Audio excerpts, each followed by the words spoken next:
I think that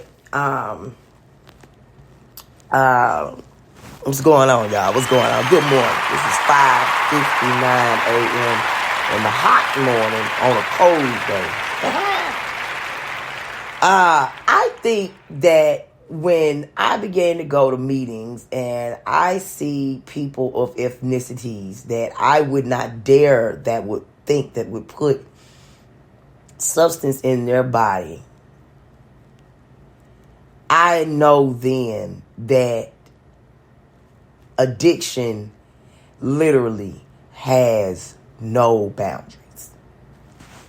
I grew up thinking, of course you think, at first I grew up thinking the businessman does no drugs. The doctor does no drugs. The lawyer does no drugs.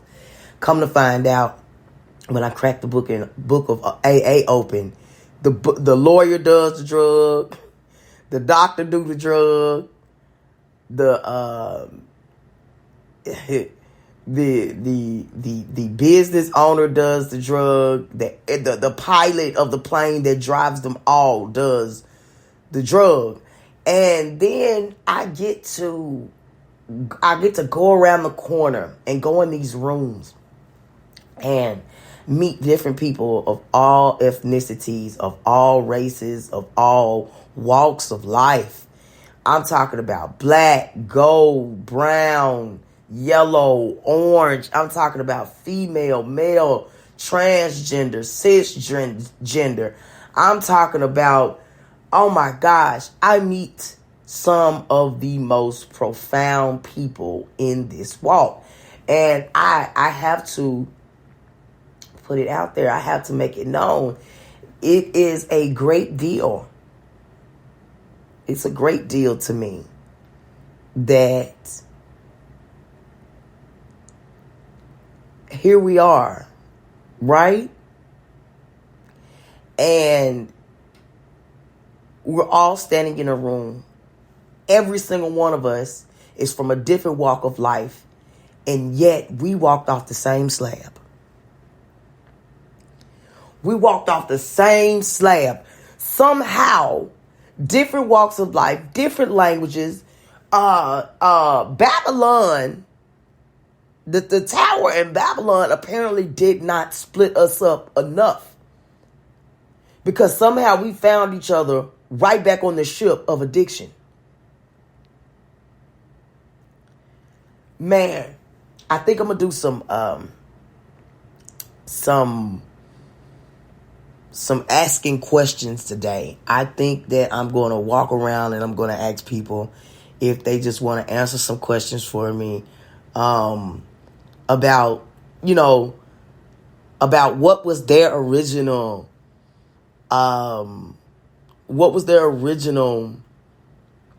thought about addiction when they were younger. Like, how we all had an original thought about sex. We all had an original thought about what mommy and daddy were doing in the room. We all had an original thought about the businessman and the buccaneer and the sports agent and the sports writer and the actual athlete. We all had our different. Once we were introduced to the titles of these people who wore these hats, there were things that came with that, and I do not remember ever hearing addiction except for the crackhead and the alcoholic and the weed head and I didn't hear pill popper until I was older, but the pill popper. Now, and the reason why I think I didn't hear it is because, well, my grandma was popping pills every day. She needed them because, she didn't want to die. So I didn't see nothing bad about the pill popper. My cousins were smoking weed. I was never allowed to be around weed, so I didn't have an outlook on weed, except my cousins were cool and they were smoking weed. The crackhead.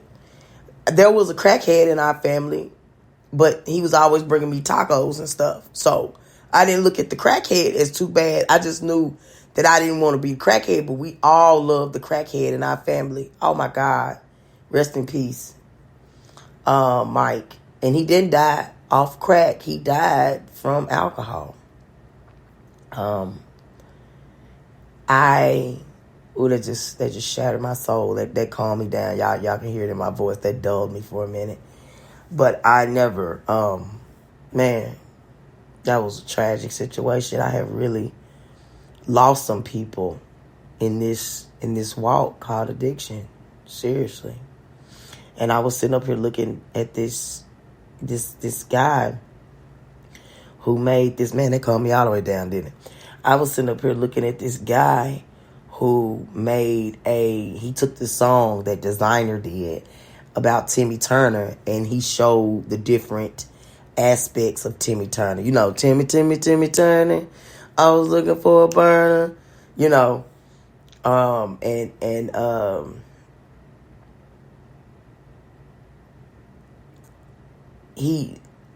Timmy Turner is just a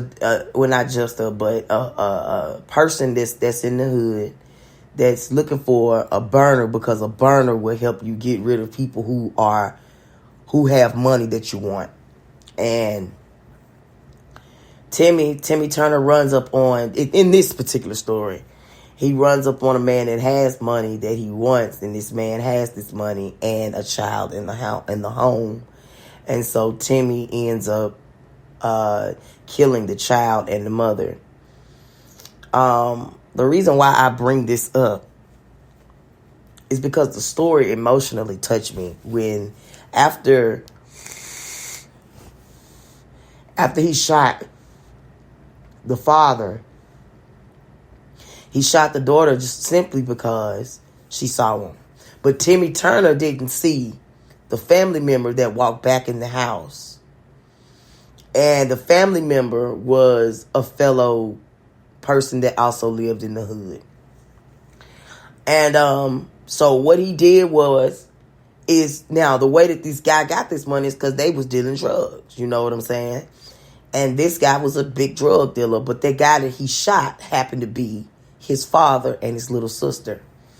And he shot him. So the guy left. And the guy decided to sell the guy he saw shoot his father and his little sister some drugs. And so then he befriended him so that he could get him in a tight spot. He even got him to bring him to his house. Told him that he was going to, he had a little $1 million lick. Come on to the house, come on with me. Timmy knew that it was kind of funny because out the blue that this guy had befriended him, and he was a drug dealer. Why would he befriend him out the blue and get him so close? Now, this is the two people. I want to point out that there were two people in Jimmy's mind. There was a Wanda. They had two different genders.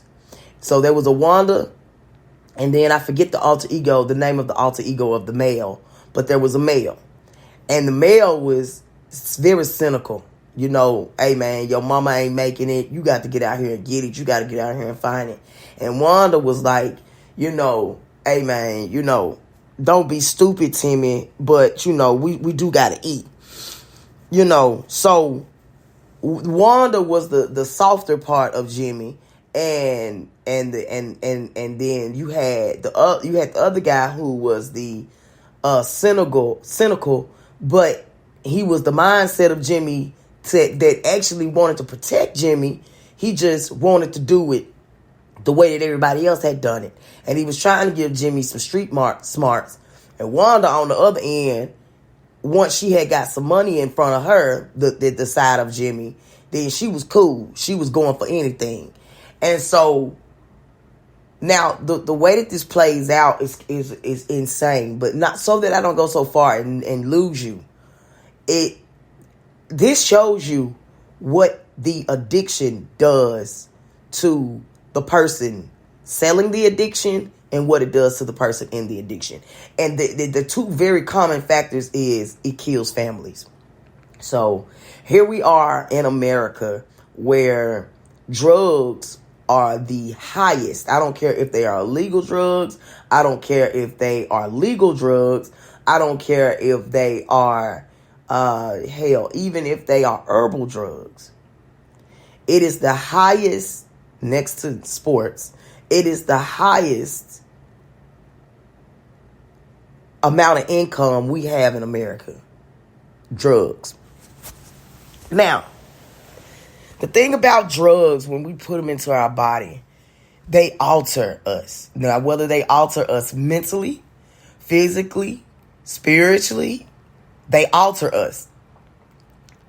I'm not gonna tap on right now the other outward drugs such as social media, attention, love.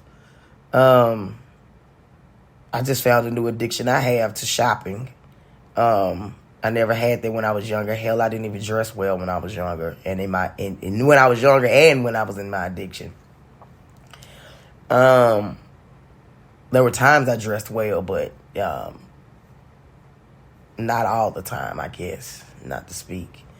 So now here we have, once again, addiction affecting everybody, affecting the man with the money in his pocket, affecting the child connected to that man with the money in the pocket, and connected to the young man down the street who's hungry, who needs that money in his pocket. Mindset, people. If you want to walk the walk of sobriety, you got to fix that mind up. That mind got to be the first thing that you put in the check. And the reason why I say this, I've made plenty of mistakes in my sobriety. Self-righteous mistakes, prideful mistakes, mistakes where egotistical mistakes. I have made mistakes where I didn't take for granted what was in front of me, such as, like yesterday, that was 60 days, and I didn't do a recording until today. I should have done a recording yesterday, waking up my 60th day sober. I've been sober 60 days before in the past, but that was for lack of freedom or lack of funds. This time around, I have had freedom and I have funds, and it's so insane how it has not. I mean, it has came across my mind, but not so much like it did. It almost amazes me that I used to have such a strong craving for it, and now it's in front of me everywhere I go. It's accessible. If I want to touch it, I can touch it.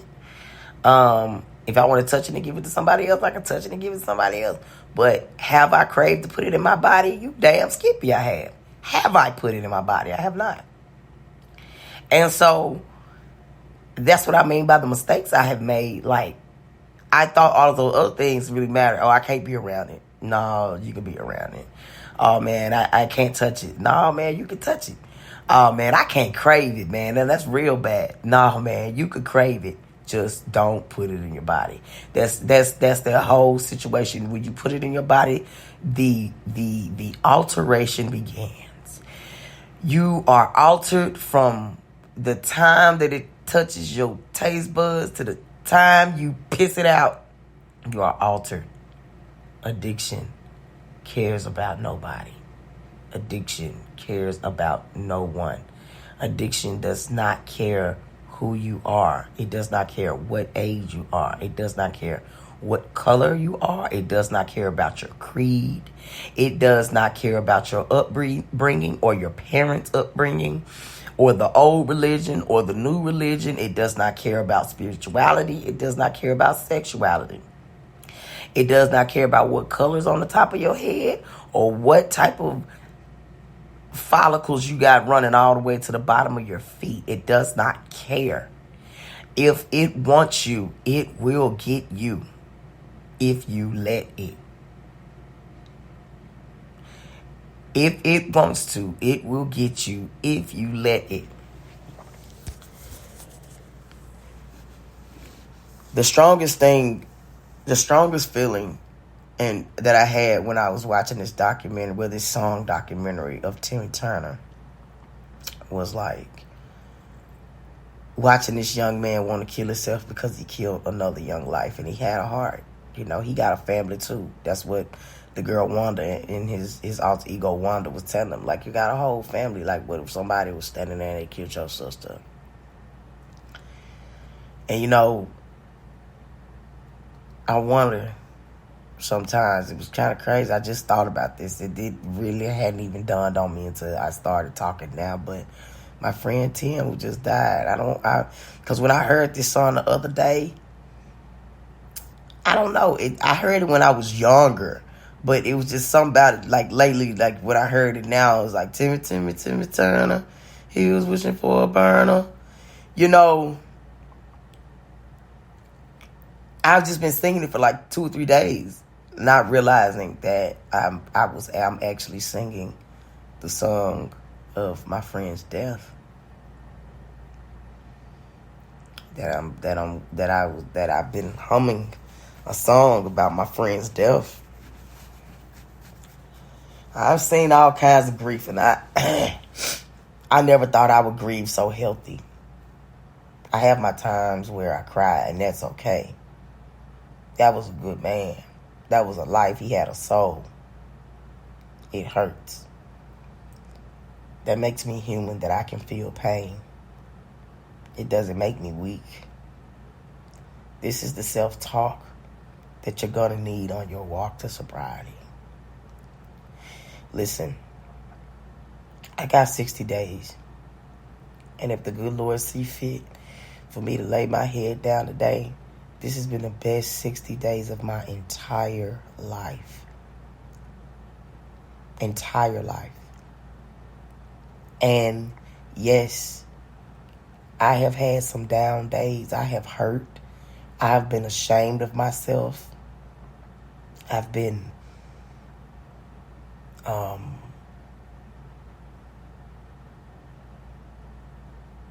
vague. I've done some really crazy things. I felt some very crazy feelings, but nothing compares to the feeling you get when you walking, you sitting around with a person and they tell you, yeah, man, I relapsed. I just recently had a friend that was in the game, relapsed and lost his mind. I don't know if I'm becoming numb to it, or it's just because I watch myself talk to the younger ones, the babies coming into, fresh sobriety, and I know that they're going to go back out there. And I know that that's fucked up for me to say, but I know they're going to go back out there. And I just try to equip them with the tools that they're going to need when they go back out there. Because, it's human to try. It's human to error. It's human for trial. My job is to make it as horrific and as great all at the same time. So I am so sorry that I did not do my podcast last night or the night before. I can't slack. This is something I'm going to have to do every night. Every day something new happens to me. Every day something new happens to the people around me. And it should be heard that what we go through in sobriety is a fight, a good fight for the good fight. You got to be strong, though. You got to be strong-willed. This has to be something that you do, not because you're strong, but because you want to be strong. And so with that understanding, you got to put it in your mind. In order for me to gain muscle, I need protein. Your protein is your literature. When you running and you running and you running and you running and you running away from that feeling and that addiction, you need some protein. You need some energy. Your energy is your meetings. You get your energy back when you go to your meetings.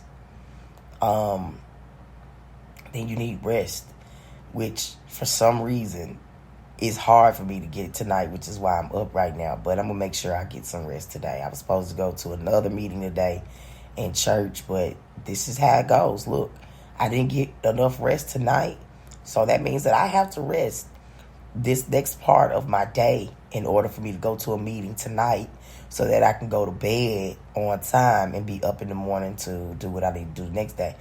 But I'm not going to sit here and be up all night, do this, and then continue to run. Now, realistically, when life really gets to moving for me, this will be hard to do. But that's when I have to adjust to that. This is my adjustment to this.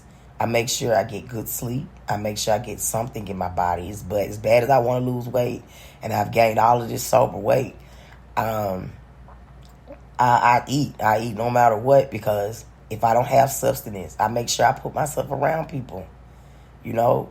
I go and I sit around the crew, and oddly enough, if I'm sitting there for about 5 or 10 minutes, next thing you know, it'll be about 5 or 10 people. And the people don't come out their rooms to come and sit down front where the door is consistently open and it's freezing up front. But there they are, and we're together, and it's wholesome. And at that moment in our life, I know whether it's 3, 4, 5, or 6 of us sitting there, there are 6 happy mothers somewhere. There are 6 comforted fathers somewhere. There are 6 people in our lives who love and they care about us. If it's not just our sponsors that that are blessed, because we're blessed. It's a blessing. It really is. This can be small to whoever it wants to be, but it's not small to me. I woke up every single day craving a bottle, something in my system just to get through the day, and I didn't know why. Also, I was in the wrong place. I'm an addict. I'm not meant to be in places where I don't have I can't get to a good job, and I don't have the responsibility of doing so. I can't do that. So where I am now, everything thrives. I can get up and go get a new job tomorrow. I can get up and go to work tomorrow. I can get up and find 15 meetings tonight. I can get up and it's really crazy. As long as I haven't been having sex while I've been in this, having my mind on getting this and that, and this and that and this and that together, it hasn't been the strongest craving. So it's like all of the person that was me, I call him Frank. The strength in Frank is getting weak. Even down to the fact I was shopping like crazy at first, and now I'm not finding too much satisfaction in it. I'm not pushing the button so fast, And I was kind of scared for myself for a minute. I thought I was, just because your addictness, it will reserve things for you to self-destruct for. And if you don't, let me say that again. Your addict, Frank, has reserved things. He sat down and he's acting quiet and like a little nice schoolgirl. But Frank know how to act so that I become less aware of Frank. And the least I become aware of Frank, the least I read, the least that I go to meetings, the least that I participate, I hang out around friends or people I call associates, the least I do it. Because I'm not aware that Frank is only sitting still and being quiet so that he doesn't get noticed and he can slip under the radar, and he can approach me from a friendly place. Right now, Frank knows that if he approaches me from that old place, I'm building a mechanism against that place, and then he can't approach me in that area, or he would probably lose me altogether. So I'm very watchful of Frank. I know Frank lives in me, and I know Frank doesn't want me to survive and live in this world. So I know Frank is about self-destruction, things that you can watch. This is what I mean by I'm not afraid to say I know some of these kids are going to go back out there, but I just want to create a safe haven for them to come back. That's all, to make it back. To make sure they got their Narcan when they leave. If they going to fuck up, they need to fuck up right, If they going to drink, I need you to have a bus pass. Get your ass on a bus and get to where you got to go. Don't get in no car. Don't get in a car. Death for us doesn't have to be death for everybody else. Death for us does not have to be death for everybody else. That's some selfish ass shit. I didn't say a lot in this one, but I'm gonna take a pause on this one. No, I'm gonna go ahead and let y'all get this, and I'm gonna put another one in later on, asking some questions. I hope y'all listen to the podcast I had on the other day. It was a story about a woman whose son went here, and he came off fentanyl, and he went back, and started to have an overdose, but couldn't get in the house, and went to his car and took another half a pill and died. I think that God allowed me addiction in my life so that I could use what I call good for good. I could stop giving away so much money and use ways, use things, like use that money to take classes on. Matter of fact, I need to find out if there's a grant writing class at my college so I can take a course in grant writing. Because there are some grants that need to be written. Y'all have a great day. Good morning, good morning, good morning. And thank y'all for listening to me this morning. I believe I'm going to name this radio station Bendigo. But it's, you call it, you spell it like a Bendigo. But a Bendigo radio. Y'all stay and stick with me. I'm going to have some paraphernalia coming soon. You got to invest in yourself. And I think I'm ready to invest in myself. Some Bendigo backpacks or some Bendigo shirts. And if you wear them, what you spend, I'll donate to local rehab centers with clothes. They don't need food, but clothes, literature, and coffee. Like really good coffee, special coffee, and good creamers and things like that. So chime in. My number is 901-325-3951 if you want to donate. I'm about to set up a page specifically for donating, but you can donate, and what I can do is I can send you an invoice of your donation if you want to write it off in taxes. I want to do this the right way all the way through. Y'all have a good night, man. And thank you for listening to Abednego.